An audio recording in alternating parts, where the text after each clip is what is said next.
We're going to do a series of videos where we tell different stories that happened throughout our journey of shaken baby syndrome. And so this one is going to be about my ex-husband coming to a private viewing at my daughter's funeral. So if you don't know, my daughter suffered from shaken baby syndrome from my first marriage. So this is my second husband, Canyon. This is not the person who shook my daughter. So her name was Krista, and she was shaken at 3 months old. And so she lived for 3 years and passed away around the age of 3.5. And so he did not suffer many consequences from that, at least in, what the justice system would, I guess, assume is consequences. And so he didn't receive like jail time or anything like that, but they made it to where he had supervised visitations. So yes, he shook this baby. She almost died. She had terrible disabilities, and he still got to see her supervised with my discretion. But that's a different story. So for this story, she passed away, and we had a public funeral, which I didn't necessarily want him showing up to. I didn't prevent him because it was public, anyone could go, but I thought it would be best if he just came to a private viewing before, so that there would not be drama on the day of the actual funeral. So at this time, he and I were married whenever she passed away, and he had not really seen her a lot. But so he comes in, and I'll let you tell some stuff too, because you probably remember it different. I was right there at the door when he walked in, actually. So the lady from the funeral home opened the door for him. Oh, and let me preface it first. So I had told him that it needed to be just him, that he didn't need to bring anybody for this because we didn't want any drama. Like, I just wanted it to be to where he got to see his daughter. Well, he wanted to bring a witness. However, the thought was that you could not. His mom was very dramatic. Yeah. And so she was not allowed to be the witness. Yes, but so also that's what I remember. It's just like, you're a grown man, just come by yourself to see your own child. He wasn't remarried or anything like that with a wife or anything. So, just come by yourself. Anyways, so he showed up to that, and do you want to continue the story? Yeah. So he shows up, and there's this woman following him, and it was like, well, still, I wanted to say just how he entered the building, because to me that started the whole thing. Yeah. So the funeral home organizer opened the door for him, and I think she asked him a question, and he didn't say a word. He had a straight face, sunglasses on, didn't take them off, walks straight in, and then immediately he walks in, and then he turns around back to her and says, "Where is she?" I think, or something like that. And the lady just pointed to the room, because he blew right past her, didn't say a word. So she just pointed to the room. When he walked in there, he passed by me, passed by you, passed by your mom. Yeah. So I was standing at the door. He left this lady that he was with. Apparently, is like his mom's. She was yelling at him as he walked in the building. And so it was like, okay, well, you brought your mom's friend. It was their neighbor, right? The second best thing here, who's going to be dramatic. And so. But she's yelling at him because she's still at the where the curb was. She was still at the curb. She was walking slow. And she's yelling at him, "Wait for me!" And he's already in the building. And he's ignoring her. So she finally gets up there too, and she's mad because he left her. And so he comes into the room, and I'm standing at the doorway, and I felt bad for him at first, because he sees her, he drops to the ground crying, like wailing, like in deep sorrow. It seemed genuine to me. And so I was just like kind of feeling bad, like, okay, maybe he's feeling remorse right now. Maybe he needed to be here more than I thought to, experience this, to see what he has done. And so he's, up there crying. And so this lady comes, and apparently his mom was waiting out in the car, which I said was not allowed to come in because I didn't want drama. Which we knew that she would. We knew that she would bring it. She cannot be quiet. She can't just zip it. And so This lady walks in, her mom's friend, or his mom's friend. Yeah. Walks in, and the first thing out of her mouth is, he needs his mama, I'm getting his mama. Yeah. And it's not like she says it that quietly. She almost yelled that. Yes, and this man is 30-something years old. 34 at the time, maybe, something like that. Okay, grown man. And she's like, he needs his mama. Which, hang on, let's just say this.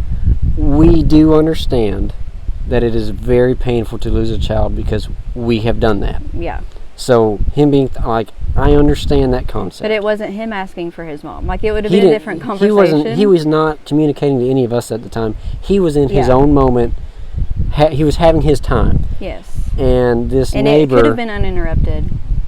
And, you know, so he wasn't asking for his mom. So this neighbor starts, again, loudly, almost yelling, is, I'm getting his mama. And she knew that the mother was not allowed in the building. Yeah. And just to say this too, it wasn't like this being the biological grandmother, you know, you could be like, well, it's mean for you to keep her away too. But she had nothing to do. She disowned her own grandchildren. She had nothing to do with them after all of this happened. Whenever her son was getting blamed for shaking Krista, she basically disowned us all, me and the 2 grandchildren. And so it wasn't like I was keeping her from, you know, like out of spite or anything like that, or just trying to be in control. It was all because of just the But also, drama. even the times that she would go to, like, visitation or something like that with him, yeah. From my experience, which was only once, but you've seen it, is they go, and maybe an hour into it, before the hour is up, she's like, okay, Brian, we have, you know, so long before we have to go. So she would be like rushing she's urging him to hurry up, moving along, and she would always be like, okay, let's go. Like, even in the ICU room, he was like crying over her one time, and she was like, I gotta hurry up and get somewhere. Yeah. And so this is the type of person this was. Okay. So anyways, so this lady starts in. Yeah. And so then I am like, no, you're not. You are not going to go get her. So then what happens? Well, the lady starts going off. She starts yelling. Off, yipping, yapping. And so then I start yelling because I'm literally up there with my 20 feet. Child. 20 feet. Well, no, not even 20 casket. feet. Probably 5 feet from. Yeah, right next to my child in the casket, and this lady is going off on me. And so I start going back off on her, and I'm like, you have no clue. I mean, I'm yelling at that point. You have no clue what this is like. You have freaking no idea what you're even talking about. I don't even know you. And so we were in like this yelling match at that point. Ex-husband, who is, if I remember, here's the casket. He's right beside it. Sierra's right behind him, and then the lady is right behind her. So I mean, and I'm talking about like inches from each other. So that's how close we are. And then me and Sierra's mom are pretty much right there beside them too. And so Sierra and this lady are going back and forth. And for this time, he's been, you know, having his moment, experiencing it. And he turns around. Out of that, and he turns around and he starts getting involved. And so at that point, I just start yelling at her to leave. Like, I'm screaming, leave, over and over again. And he's started going on you. He started blowing up randomly about, you know, her name better be on his name better be on her. That wasn't at that point. Well, he did eventually get on that. Was at the very end. But, so we're all, you know, yelling at each other. So the lady's supposed to leave. Because for a private viewing, we're allowed to pick who can come. Yes. For the funeral, we're not. So we've told this lady she has to go. So she is slowly making her way back. Sierra, and she started saying things, so I had a miscarriage. Well, hang on. We're not even at that point yet. I think we are. She's beginning to exit, but me and Sierra's mom are kind of urging her to go. You know, like, you were told to leave, you have to leave. And we're just saying that. She's yelling back. Sierra and the ex-husband are back at the casket, so and they're kind of going filming at me. Yeah, they're kind of going phone out and starts to film me. which I'm not even sure what you guys were saying because I was too busy with the other lady. So finally, the other lady goes out into the hallway, and she is either texting or calling the ex-husband's mom. I'm not sure what she was doing. She wasn't on the phone because she was talking to me and Sierra's mom at the same time. So anyways, wrap it up here. It's getting long.